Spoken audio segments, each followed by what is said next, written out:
Olá pessoal, tudo bem? Espero que sim. Meu nome é Carla Moreira, sou psicóloga clínica, trabalho com atendimento online e hoje eu vim bater um papo com vocês sobre perfeccionismo. Eu escolhi esse tema porque tenho percebido que ao longo desses anos todos que eu trabalho na área de seleção, as pessoas colocam na ficha de trabalho, na ficha de emprego ou respondem na entrevista que o perfeccionismo é algo positivo, elas atribuem o perfeccionismo como algo positivo. Será mesmo? Enfim, espero que vocês tenham uma compreensão melhor sobre o assunto após esse nosso bate-papo. Bom, gente, a questão é que a falibilidade é inerente ao ser humano. Todos nós somos seres falhos, inclusive nós aprendemos com os erros. Aliás, nós aprendemos inclusive com a experiência dos outros. O ser humano é uma das poucas espécies, se não a única, que aprende com a experiência dos outros. Então, o que significa isso? Que perfeição é utopia. Ela existe no campo das ideias, ou seja, é um ideal. E aí, quando a gente tem um padrão muito alto a ser alcançado, óbvio que a gente vai sofrer mais, vai se desgastar mais para alcançar aquele padrão.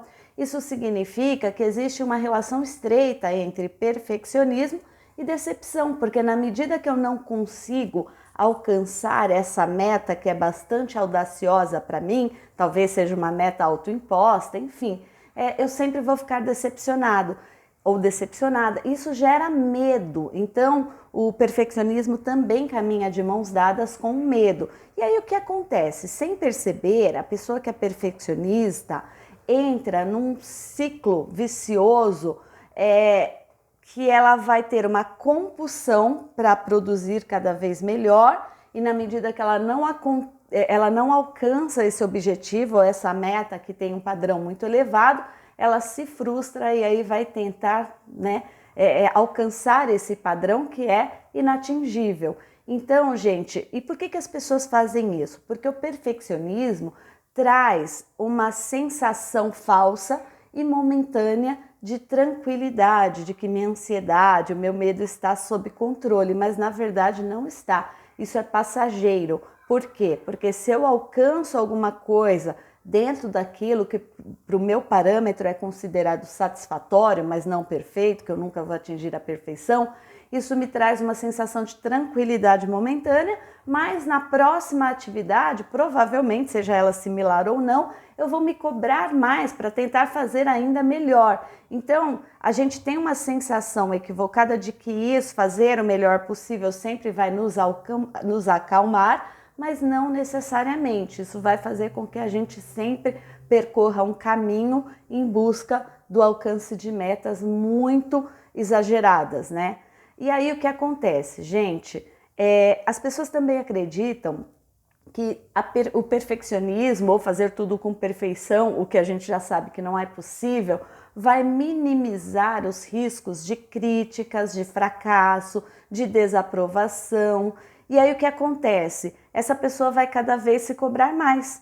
Por quê? Porque muitas vezes a opinião do outro é tão importante, né? Essa validação do outro de que o que eu faço é bom o suficiente, que as pessoas muitas vezes nem sabem o quanto isso me custa, ou às vezes nem eu mesma me dou conta do quanto isso me custa. E outra coisa também que pouca gente sabe é que existem dimensões diferentes acerca do perfeccionismo. Isso significa que as pessoas podem ser perfeccionistas de formas diferentes. Por exemplo, existe um grupo de pessoas que elas priorizam o esforço por excelência, então elas sempre vão tentar fazer o melhor possível e vão se sentir frustradas por nunca alcançarem aquela meta que normalmente é bastante audaciosa. E aí o que acontece? Essa pessoa acaba não vibrando com pequenas conquistas, ela não comemora pequenas conquistas, porque para ela o topo é essa meta. A partir do momento que eu não alcanço essa meta, eu estou frustrado. E aí, como ninguém chega ao perfeccionismo, isso significa que essa pessoa vai viver frustrada. Também envolve a necessidade de aprovação, que eu mencionei anteriormente, né? Que é uma tendência que algumas pessoas têm de procurarem validar suas ações por meio dos outros. Então são pessoas extremamente sensíveis à crítica, são pessoas inseguras e o tempo todo, ai, será que isso tá bom? Ai, eu entreguei tal coisa assim, o projeto foi assim, ai, será? Então ela precisa que o outro valide para ela sentir um pouco de tranquilidade. Se o outro não valida, logo a insegurança predomina. Tem pessoas que são perfeccionistas e focam isso na organização. Então são pessoas que têm uma tendência a serem muito limpas, muito organizadas. Lógico que isso são qualidades, né? Na verdade, gente, querer fazer tudo certo não é um problema, mas a que custo? Quando a intensidade é muito alta e prejudica a nossa vida, traz sofrimento, e isso acontece com muita frequência, aí sim isso é prejudicial. Então, ser organizado não é ruim, mas ser organizado ao extremo, querer limpar tudo ao extremo, isso envolve compulsão, enfim, tem até a ver um pouquinho com toque, e aí acaba causando sofrimento, tá? Então é nesse sentido. Existem também pessoas que são perfeccionistas, mas que elas acabam propondo padrões elevados para os outros. Então, o que significa isso? Que nada do que o outro faça tá bom. Então, ela vai exigir do outro sempre os seus próprios ideais perfeccionistas. E é muito frustrante para uma pessoa que convive com o perfeccionista que age dessa forma. Por quê? Por mais que ele se esforce, nada vai estar bom nunca, né? Vai estar bom nunca. Imagine você ter um relacionamento afetivo, ser casado com uma pessoa que te cobra o tempo todo perfeccionismo. O tempo todo você vai se sentir frustrado, provavelmente, porque a cobrança não vai parar nunca. O perfeccionismo também se manifesta por meio de ações muito planejadas.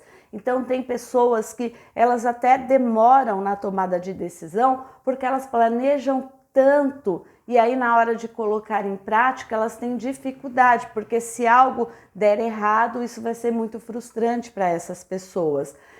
Tem pessoas que não admitem erro, né? Então isso também é uma forma de manifestar o perfeccionismo. Então são pessoas que ficam muito frustradas, sofrem muito, elas não admitem um erro e isso gera até ansiedade em relação a possíveis erros futuros. Então, nossa, eu errei isso, não acredito. E aí a pessoa fica extremamente frustrada pensando nisso que aconteceu e até paralisa em alguns casos, porque ela tem tanto medo de cometer esse erro novamente que ela vai hesitar na tomada de decisão, enfim. E muitas vezes as pessoas são calmas, elas são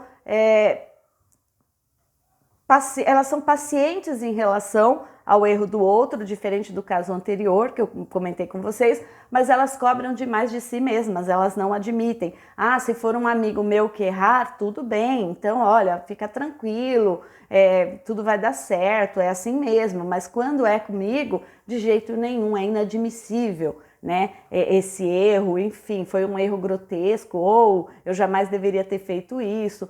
Existe o perfeccionismo que é desencadeado por pressão parental, ou seja, meus pais querem que eu seja perfeito ou perfeita, e aí é muita cobrança em cima de mim, e aí eu preciso dessa aprovação o tempo todo. Eu sinto necessidade de agradar os meus pais, enfim, o tempo todo, mas de repente, gente, esse perfeccionismo pode ser autoimposto. De repente os meus pais nem estão me cobrando nada, mas na minha cabeça eu tenho que alcançar as expectativas que supostamente eu acredito que eles tenham. E aí tem a ruminação. O que é ruminação? É um termo que a gente utiliza emprestado, né? Para falar dessa tendência que a gente tem de trazer à tona pensamentos que são desagradáveis, que trazem sofrimento e que tem a ver com os erros passados. Então, eu tive desempenhos medíocres ou fui um fracasso em várias coisas que eu fiz, e aí eu fico me culpando o tempo todo por aqueles erros. Eu não me perdoo, não consigo sair dessa situação. Então eu fico trazendo à tona, ai meu Deus, eu errei, ai não acredito, ai o que vão pensar de mim? Então eu não consigo sair disso. E aí muita gente se questiona quando o perfeccionismo é prejudicial. Gente, se está te fazendo sofrer, se você não está sabendo lidar com a situação, se está causando muita ansiedade, angústia, ou seja, se está trazendo prejuízo ou sofrimento para a sua vida, é hora de procurar ajuda. E fiquem tranquilos, porque a terapia pode te ajudar a viver melhor, né? Com essa autocobrança ou com essa cobrança que supostamente você acredita que os outros têm em relação a você, mas na verdade tem a ver mais com você do que qualquer outra coisa, e a gente consegue ressignificar esses pensamentos para que você viva com mais qualidade de vida. Então nós, na terapia cognitivo-comportamental, trabalhamos com algumas técnicas que vão ajudá-lo a conviver melhor com esse perfeccionismo. Eu espero que vocês tenham gostado do vídeo de hoje, espero ter contribuído de alguma forma com as pessoas que se identificam com esse assunto. Até o próximo vídeo. Tchau, tchau, pessoal!